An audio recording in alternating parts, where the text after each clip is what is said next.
Hello, everyone. Thank you for joining us today. Today, we're joined by Charles Reed. Charles has a wealth of experience in tax and payroll and CPA side of the business, entrepreneurial, franchise business, great perspective to be able to share with us today. Obviously, and his services tie in really well with a lot of you who are, small and medium-sized businesses. So excited for him to share a little bit about his journey, his advice, and then special offer that he's got at the end for us. So without further ado, Charles, do you mind introducing yourself to the audience? Leon, it's a pleasure to be here. Thanks for having me. I'm an old Midwestern boy. Grew up in Iowa, graduated from high school, didn't know what to do, so I joined the military, spent 4 years in the United States Marine Corps, including a stint in Vietnam. When I came back from overseas, I met and married my wife while I was still in service. She had 5 children when I married her. I just claim insanity, but we were married for 45 years before she passed. Business did not recognize my military experience, even though I was a trained computer person. And so I went to school, got my BBA, my MBA, sat for and passed my CPA exam while I was still in grad school.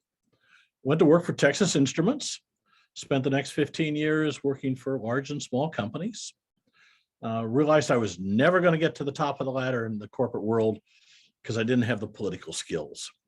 I was unwilling to stab people in the back and toss them off the ladder. So if I was going to run a business, I was going to have my own, like my father did. So Ruth and I, 30 years ago, started our own business. Kind of the rest is history. We grew it. We've made a nice living out of it after a few years. But and I've gotten some other credentials along the way and done some other things. But now we do payroll. I sold off the accounting and tax practice. I do payroll and payroll taxes. I'm an expert on that. I've spent 3 years on the IRS Advisory Council.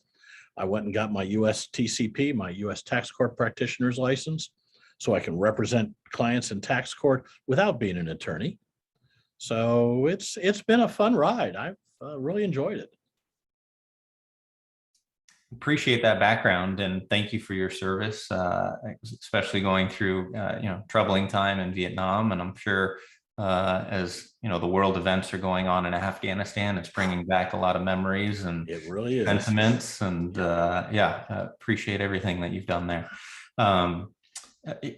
Modest in terms of what you've accomplished, right? I think the average business, small and medium, I think lasts about 7 years, right? And so when you can say that, you've had a successful business for that long, clearly you've experienced a lot of success along the way. And so, jumping right into our core question, it's really about from an investment side, right? As you started to experience that success and you started to have that free cash flow coming in, and you were trying to determine where to allocate it.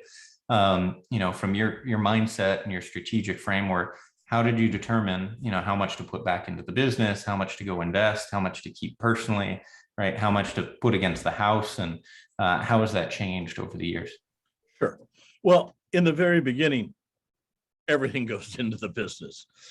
You've got to market and find clients and hire staff and all these things. So there's no leftover money. As an entrepreneur, as your viewers know, if money's short that week, the last person to get paid is the boss. Okay. So there was more than once that we didn't take a paycheck. So we lived the business day in and day out. It took, about 8 years. And at that point, we bought some property out of the lake and built a house out there. It's just north of Dallas. That was about 9 years into the business. We had purchased at the same point in time. We built a building for the office, and that was just, we traded rent for mortgage, which was great. And then when that was paid off, I remortgaged the building. And that all went into my investment fund, my retirement fund. So the building is being paid back again as rent, but that capital we took out, and I have an investment advisor. I'm as I told you I am I used to be a registered investment advisor and a stockbroker and so on. But you can't work full time in employment taxes and payroll and taxes and keep up with the market. For me, it's impossible. I would do a poor job. My wife had a stroke in 2006. And so my focus for that 8 years while she was disabled was her in the business. And frankly, my money was not invested. It just sat there. I had some investment accounts and I just ignored them. So after she passed, it took a while, but I realized I needed to do something. And I looked around and hired an investment advisor, which a year later I fired and found another one because the first one just wasn't doing anything.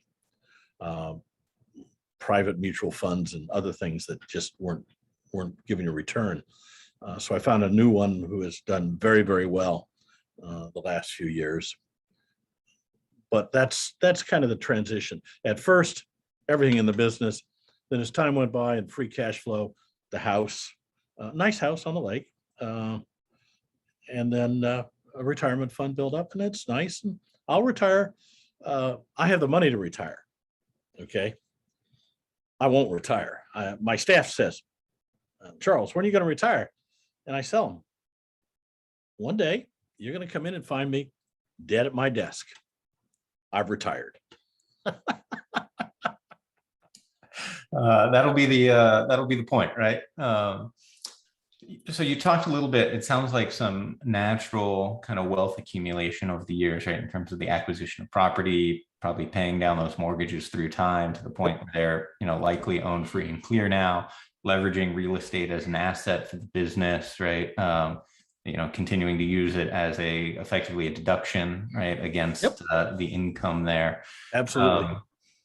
You talked a little bit about your strategy being, for the extra, putting it with the advisor. Can you talk a little bit about kind of that first advisor that you got as you were starting up, right? Versus, I heard you mention the term a hybrid wealth advisor, right? And so how do those two compare, and what are your thoughts there?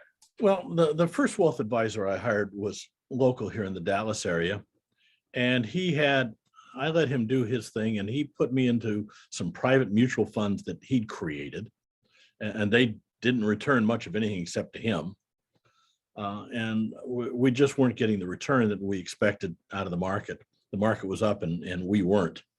So at that point in time, I went looking for another one. I found a young man out of New York, younger man. Mario's not young. And switched to them. They were part of the Wells Fargo operation. They've moved since. And Raymond James is their broker dealer that they work through. I wouldn't deal with Raymond James necessarily personally, but they're just using it as a clearing mechanism, so that's fine. But Mario has me much more in the market. I'm not in a retirement phase. I'm still in a growth phase. Personally, I'm 72. I plan on living to be 106. I tell people I'm going to die at the age of 106, shot by an irate husband. So, I'm still investing for growth and return. I'm not, haven't gotten to the point where I'm protecting capital and protecting income, because I still have a great income from the business. I don't need that investment income, so I'd rather grow it. And if I have a downturn, and we've all had downturns, just wait a few years, you'll get over it.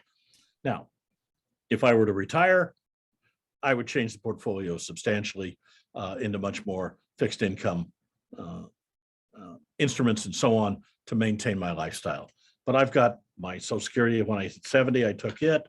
I've got a disability pension from the military. So, it's at this point in my life, I'm good financially, which is a nice place to be. Yeah. When I started the business, driving an old car and keeping it together with duct tape and bubble gum and everything went into the business. And that's what you have to do as an entrepreneur. You just, you don't become Bill Gates overnight. Most of us will never be unicorns. So it's hard work, but it's long term. One of the phrases or sayings that I love, and I borrowed from Bill Gates before his current situation, was that men will overestimate what they can accomplish in a year and underestimate what they can accomplish in a decade. 3 decades have been good to me in the business. Yeah. As you look back to kind of that first investment advisor, right? So I'm trying to think through the journey that, someone who, after we've upgraded the car from, bubble gum and duct tape to something that's consistent and reliable, and we're looking to put the money with an advisor, right? The usual stop is you ask some friends, right? You might get someone local who's tied to, a Chase or a Wells Fargo, typically a big name. As you went through your search to find the person that obviously you're comfortable with today, kind of what learnings did you have there? And, what would you suggest or recommend for the audience in terms of finding that person earlier in your career? Well, early in my career, I handled my own investments. I started doing security analysis when I was 14 years old. And obviously prior to, while I was in the early phase of the business, every conference you go to as a CPA, they'll tell you, become an investment advisor, you can increase your income. So I got my 66 and my 7 licenses and became a registered investment advisor. I never pursued it far because I didn't have the time to keep up with the market. And that's why I realized that I really needed an investment advisor, because I didn't have time to keep up with all the details of the markets and follow the news, read the Wall Street Journal every day, read Business Daily, read other things. I didn't have time to do that and be able to take care of my clients on the tax, accounting, and payroll side. There was just not enough time in the day. So I looked around, talked to some friends, got referred to a guy, went and met with him. He had a nice office. It wasn't just him. He had a staff, and it looked real good. So I gave him the money, and it just didn't perform. I tracked it, and it wasn't outperforming the market. And he put me into some private mutual funds, which were illiquid. And I wasn't particularly happy about that. I'd let him do it because I'd hired him to do it. I'd hired him to handle the investments, but it just wasn't returning. So after 2 years, I looked around and did more research and found somebody else that I thought was more successful, a little more aggressive. He happened to be with Wells Fargo at the time, so he had a lot more access to tools and information. So I went with his firm. He later moved his broker-dealer association to Raymond James. But Mario has been much, much more successful. We are beating the market on a regular basis. I get regular reports from him. We're very pleased with that. And I have no interest in moving because of his success. But you measure an investment advisor by their success with your portfolio. Yep. I'm very open with him, what my goals are, what my long-term goals are. As I said, I'm not interested in fixed income at the moment. I'm not going to retire anytime soon. As I tell my staff, one of these days you'll find me dead at my desk and I've retired. It's a matter of you got to stay on top of it. You got to spend some time on it. You can't just ignore it. Yeah, sounds like a little bit of obviously some due diligence on the front end, and then some pressure testing along the way to make sure that they're accomplishing the objectives that you're looking for. Absolutely, and very frankly, if the portfolio gets big enough, knock on wood, it will. At some point, I'll probably split the portfolio between 2 investment advisors. One of the major national ones, I've forgotten, I'll think of it in a minute, Fisher.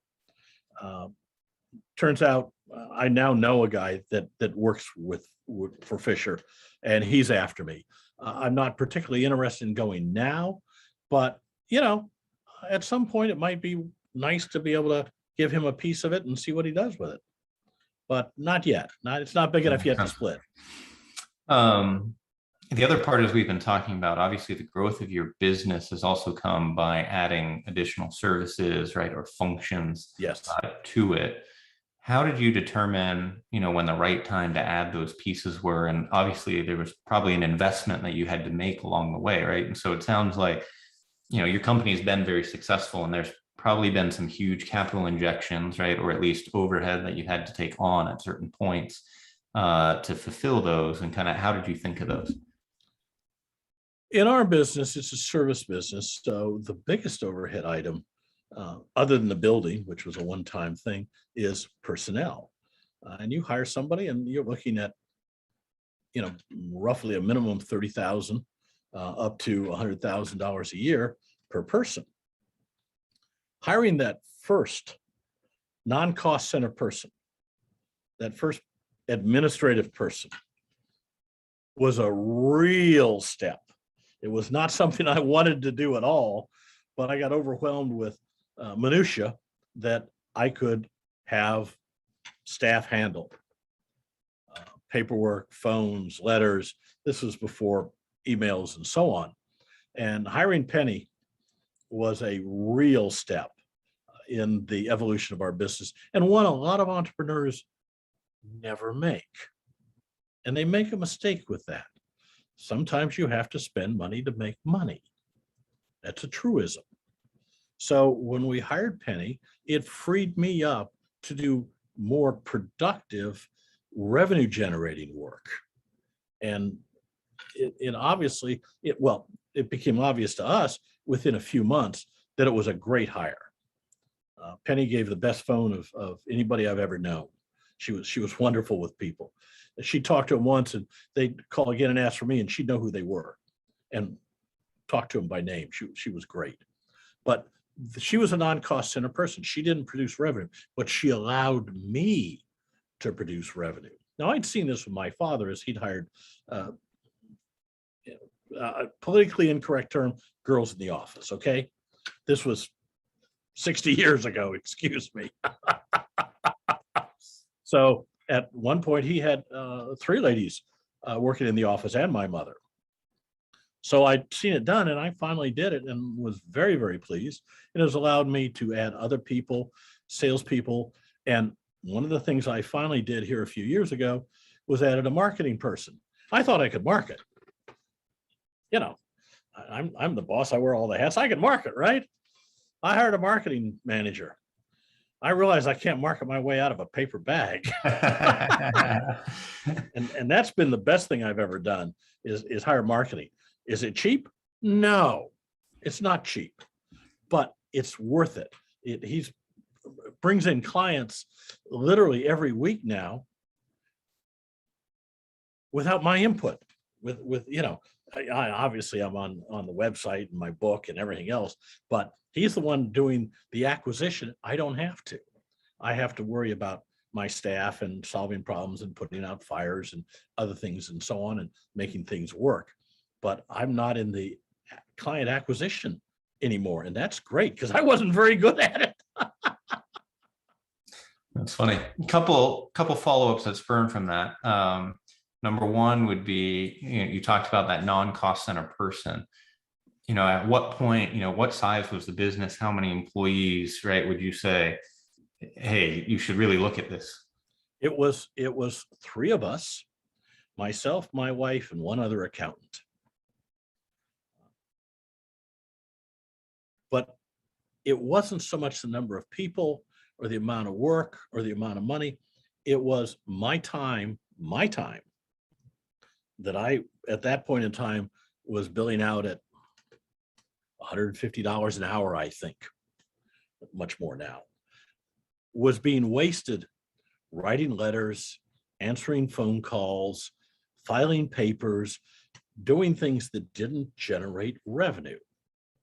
So I looked at it and I said, okay, if I put somebody in here, how much revenue producing time will it free me up? Well, it freed me up several hours a week. Okay.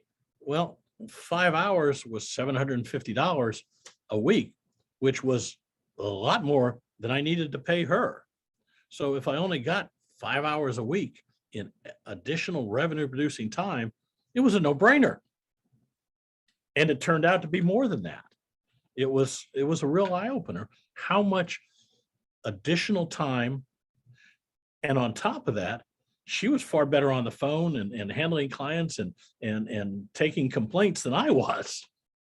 So it was just a win-win-win. Penny lasted a couple of years. She got a little lazy, and we had a party of the ways. She went over a couple of years later and became the executive assistant for the president of one of the big cosmetic companies, Mary Kay. So she's good. And so if you can fire somebody like that, hire her. Believe me, it'll pay for itself. But it was what it did for me to allow me to generate revenue that was the important point. That makes sense. And then following along then on the marketing manager, right? A, would you have done it sooner knowing what you know now? God, and then yes. B, did you hire someone who's on staff? Or are you working with a consultant? Or are you working with an agency? Kind of how did you determine kind of what model on the marketing side would be most effective for you? Well, first of all, if I'd known how bad I was at marketing compared to a professional, I'd have done it many, many years earlier. I would have done it as soon as I could have afforded it. Now, I've hired them in-house. I actually have a marketing manager, a videographer, and a dedicated salesperson in the office. We also use an outside PR firm. We also have a web-based company that handles all the email transactions and the CRT and not the CRT, the whatever. The CRM. Yep. Yeah, CRM. Thank you. Getting old. And when I started, CRMs didn't exist. Okay, they were Rolodexes. Looking on the desk, right? So no, I've got 3 people on staff, and I've upgraded that position over the last few years. I'm very happy with who I have now. Anash is just fabulous. Michael is great. If you ever go to our YouTube channel, you'll see some of our videos, both educational and fun. We just literally did a new Halloween one for this year with some of the special effects out of The Ring, I think it is, where the lady crawls out of the TV and so on and so forth. So we're having fun with that. We're getting that, and that allows us to connect with people on the web that we wouldn't otherwise connect with. Same reason I wrote my book is to connect with people. So the marketing is extremely important. My first marketing managers who encouraged me to write the book, and it's now my business card. I hand it out everywhere. Nice. Yeah, definitely a nice entry point right into the business. Absolutely. And it's great when you can provide value to someone else, right, without necessarily asking for something right away. The title of the book is The Payroll Book, a guide for small business and startups. The Payroll Book. We wrote the book on payroll. Why would you deal with anybody else? Right. It's a wonderful tagline. Great title. Yep. Good job on the marketing manager part. That's for sure. Absolutely. We were amazed we could get that title. And then he said, we need a website, and thepayrollbook.com was available. So we grabbed it. Nice. So obviously steeped in payroll, right? If there's one piece of advice that you would give, small and medium-sized companies as it relates to payroll and your expertise, what would that be? Don't do it. Outsource it. Outsource. I outsourced it long before I got into the payroll business. Whenever I was at a company, we always outsourced it. It's not worth the trouble. It's like investing. If you do it all the time, it becomes second nature. If you don't, you're going to be lost. The rules change.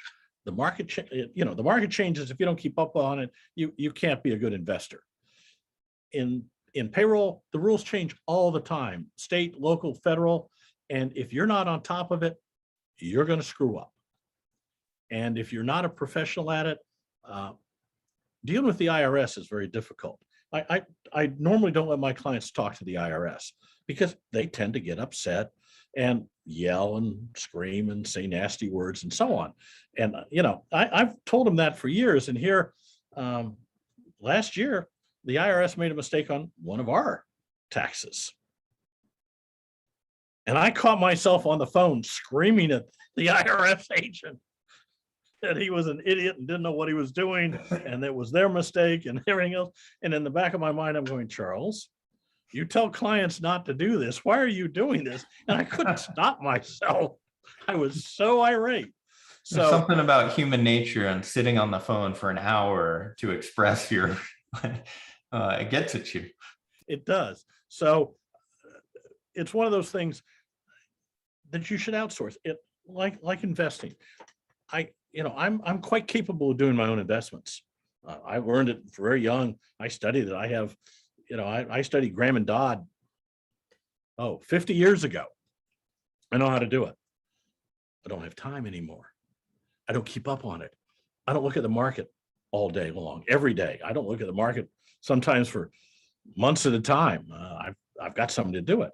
So I outsource my investing. I do some due diligence. And I would expect that if we're doing payroll for a client, they look at the reports we send them and they check it out occasionally. And, they hand it to their CPA and he looks at it too when he does their taxes. So, it's not like we're just out there in the ether doing whatever we want, but day to day, month to month, year to year, dealing with the federal and the state, and maybe the local. Why would you spend your time keeping up with that when for a pittance, you can hire somebody to do it successfully? Makes sense. That was one of the first things we outsourced as well. There's too much complexity and too much minutia that, carry the one in the wrong spot and it's all off and you get a nasty gram from the IRS, right? So, and the forms change. So you're used to using this form, you send the wrong form. If you get too big, all of a sudden the taxes change, the deposit periods change, and you don't know it, and they're not very forgiving. No, they're not. Well, I appreciate the time and kind of the insights today. What's the best way for our listeners to be able to connect back with you? Well, obviously, from the background, Get Payroll is our website, getpayroll.com. My email is cjr@getpayroll.com. The new book is the Payroll Book, a guide for small business and startups, available on Amazon, Barnes and Noble. It's also at thepayrollbook.com. And for your listeners, if they will go to thepayrollbook.com and enter the discount code that you suggested, Prosperity, we will send them a free book. No shipping, no handling, just a free book. So if they have any questions about payroll, this is 30 years of experience distilled down to 95,000 words. It took me 2 years to write the damn thing. If they're the least bit interested, or they want one for their accountant or their internal person or whatever, just feel free to go to thepayrollbook.com, enter the discount code Prosperity, and we'll send you a free book. That's awesome. Really appreciate that, Charles. And, hopefully all the listeners can go and check that out and take advantage of that offer. Again, discount code is Prosperity. Really appreciate that. Hopefully they connect back with you as well, as I know a lot of listeners have a need for payroll services, and who better than the person who wrote the book on it? Exactly. Appreciate your time, Charles. Look forward to staying connected. My pleasure. Thank you for having me.